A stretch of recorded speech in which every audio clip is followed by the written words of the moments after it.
Сколько весит груз? Есть ли разница в весе, если он запакованный или распакованный? Можно ли возить неупакованный груз и как это может помочь вам в сложной ситуации? Попробуем разобраться. Салют всем и каждому! Вы на канале Человек Играющий, с вами Тимофей. Стартуем! Игра SnowRunner по сути своей это симулятор, и как симулятор перевозки грузов по пересеченной местности, он основывается на физике. Да, возможно физике какой-то из параллельных вселенных, но тем не менее. Физика объектов взаимодействует с физикой окружающего мира. За счет этого создаются сложности, уникальные ситуации, и в общем-то все время прохождения игры мы тратим на борьбу с этой самой физикой движка Swarm Engine. Тащим, грузим, буксуем, поднимаем, вытягиваем. Ну нахер. К реализации разработчикам этой ключевой составляющей игры много вопросов.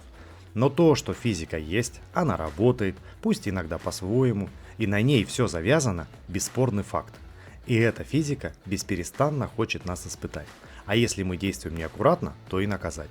Ну а мы, игроки, в свою очередь пытаемся эту физику как можем освоить, приноровиться к ней, использовать ее особенности в свою пользу. И не всегда без хитростей. И сегодня речь пойдет о физике груза в SnowRunner, а точнее о его свойстве быть упакованным или распакованным. Дело в том, что неупакованный груз имеет меньше вес. Есть даже мнение, что пока груз не упакован, он вообще ничего не весит. Но это не так. Более верное мнение, что любой неупакованный груз весит 1-2 тонны, в зависимости от типа. Это наиболее вероятно, так как есть ручная загрузка краном и груз под стрелой сколько-то весит. А вот сколько именно, доподлинно неизвестно. В интернете много споров на эту тему, мнения расходятся, каких-то убедительных доказательств к мнениям людей не прикладывается. Чаще ссылаются на практику и личные... Это мои ощущения, исходя из анализа, цифрового анализа. Если ты знаешь, сколько все-таки весит нераспакованный груз, напиши, пожалуйста, в комментариях. Но мы точно знаем, сколько весит уже упакованный груз. Об этом есть информация в файлах игры. Но сегодня мы не будем сильно углубляться в цифры. Будем лишь брать во внимание вес тягача, прицепа и груза в разных состояниях. Потому что сам по себе вес груза нам не так интересен. Его же везет грузовик на полуприцепе, прицепе или в кузове. Вес надо считать общий. Нам больше интересно, что мы можем менять вес цепки прямо во время игрового процесса и можем обращать эту механику в свою пользу. Или не можем. Вот на практике попробуем проверить. Кстати, изменять состояние груза можно только остановившись, на ходу нельзя. Автомобиль для испытаний будем использовать единый. Я выбрал наиболее усредненный вариант. Если взять слишком мощный, он утянет все без проблем. Хоть распакованное, хоть упакованное.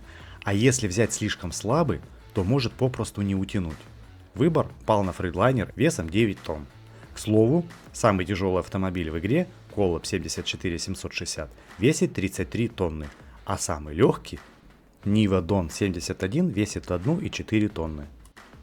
Во-первых, пока мы не начали движение, посмотрим, как ведет себя подвеска прицепа с грузом упакованным и распакованным, и вообще без груза. Невооруженным глазом и без специальных средств измерений видно, как просаживается подвеска под весом. Соответственно, вес груза в распакованном и запакованном виде разный. Уже утверждаем, что это не миф. Также, пробуя разный груз, определяем, что разница между весом в разных состояниях может быть большой, если это действительно тяжелый груз, или минимальной, если это, например, расходники или запчасти. Их вес неразличим или различим настолько ничтожно, что подвеска эту разницу не ощущает. И мы отметаем мнение о том, что груз ничего не весит, пока мы его не упаковали. В дальнейшем это еще подтвердится. Далее проведем драг-заезд по прямой, чтобы понять, сказывается ли вес на тяге.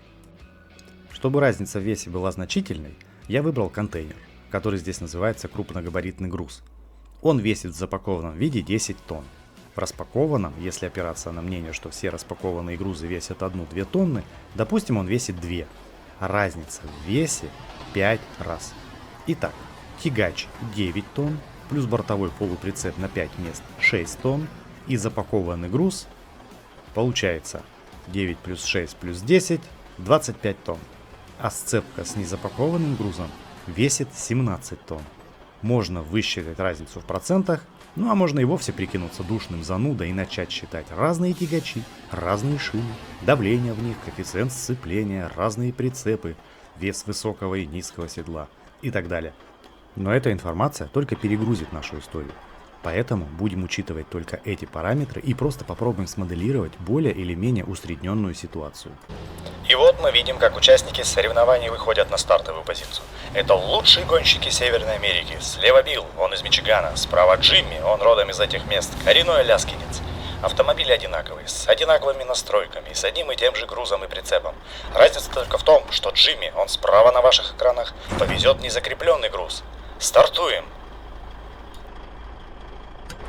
Поддержим участников соревнований аплодисментами. Первые десятки метров машины проходят плюс-минус одинаково.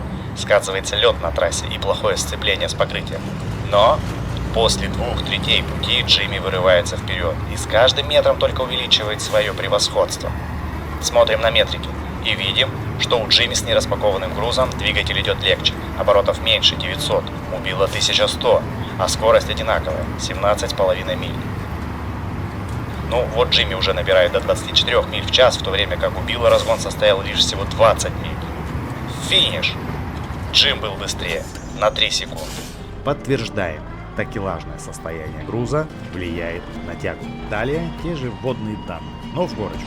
Справа профессионал по перевозке неупакованных грузов Джимми, слева осторожный Билл. Он никогда не распаковывает грузы ради сомнительной возможности быть чуточку быстрее.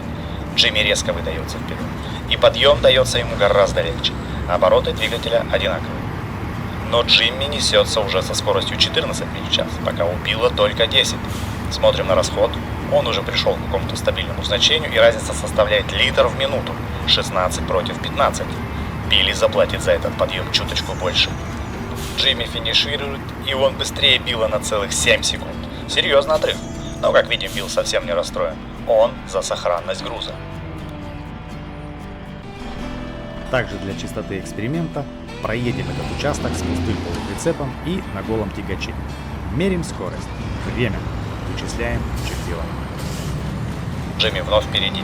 Тягач идет легче, и это видно даже по мгновенному расходу 16 у тягача с прицепом и лишь 14 на пустом тягаче.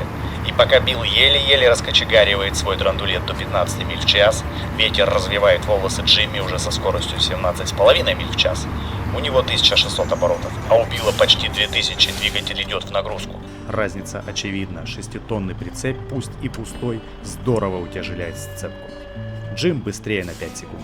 Вывод: мы никак не можем игнорировать вес прицепа в наших расчетах и практических испытаниях. Но попробуем смоделировать ситуацию, которая в SnowRunner совсем не редкость. Горочка по грунтовке с грязью. Здесь я побоялся потерять крупногабаритный груз и загрузил прицепы грузом с низким центром тяжести. Мешки с цементом. Не распакованные, они весят около 1 тонны. Их 5 мест, получается 5 тонн нераспакованный груз. А запакованный груз 2,5 тонны места. Получается те же 10 тонн, что и контейнер. Но растерять груз шансы на пересеченной местности резко снижаются. Итак, у нас 20 тонн неупакованного груза против 25 тонн упакованного. Не такая уж и большая разница в весе получается. Физика в игре делает свое дело. И своя ноша, даже и не упакованная, тянет еще как. Какой-то особой пользы распаковывать такой груз и в таких условиях нет. Но только что подниметесь чуточку повыше. Ну а если это будут не мешки, раскатится какой-нибудь груз по склону и собирай его потом. Тут только лебедка, только хардкор и лучше с упакованным грузом. Ну что ж, пополняем нашу базу знаний и шагаем дальше. Может, дело не только в грузе, а горка сложная, грузовик неподходящий, мощный или не та резина. Чтобы проверить, тянет ли тягач такую сложную горку с пустым прицепом и без прицепа вовсе, проверяем. Едет, как видим, отлично. И пустой тягач едет гораздо бодрее, ведь у нас прицеп тоже весит 6 тонн. Ну что ж, дело было не в бобине, горочка вполне преодолеваема. А вот в грязи, где нет горочки, тяги двигателя хватает, но не хватает сцепления. Разницы особой нет, в каком состоянии груз. Хотя груз тоже не из легких. Бетонные плиты, весят они в упакованном состоянии 6 тонн. Хотя разница по сцепке получается минимальная – 17 тонн против 21 тонны в упакованном состоянии. Едет или не едет примерно одинаково. Особой разницы нет. Может быть, даже где-то увеличение нагрузки на ось помогает продавить колеса до более плотного грунта и увеличить сцепление. Следующая ситуация. Если вы в грязи, но груз упакован на прицеп, а не на полуприцеп, когда груз не давит на ось, то распаковка груза совершенно не помогает. Сцепления с грунтом нет. Оказавшись в такой ситуации, распаковывать не только бесполезно, но и может оказаться вредно.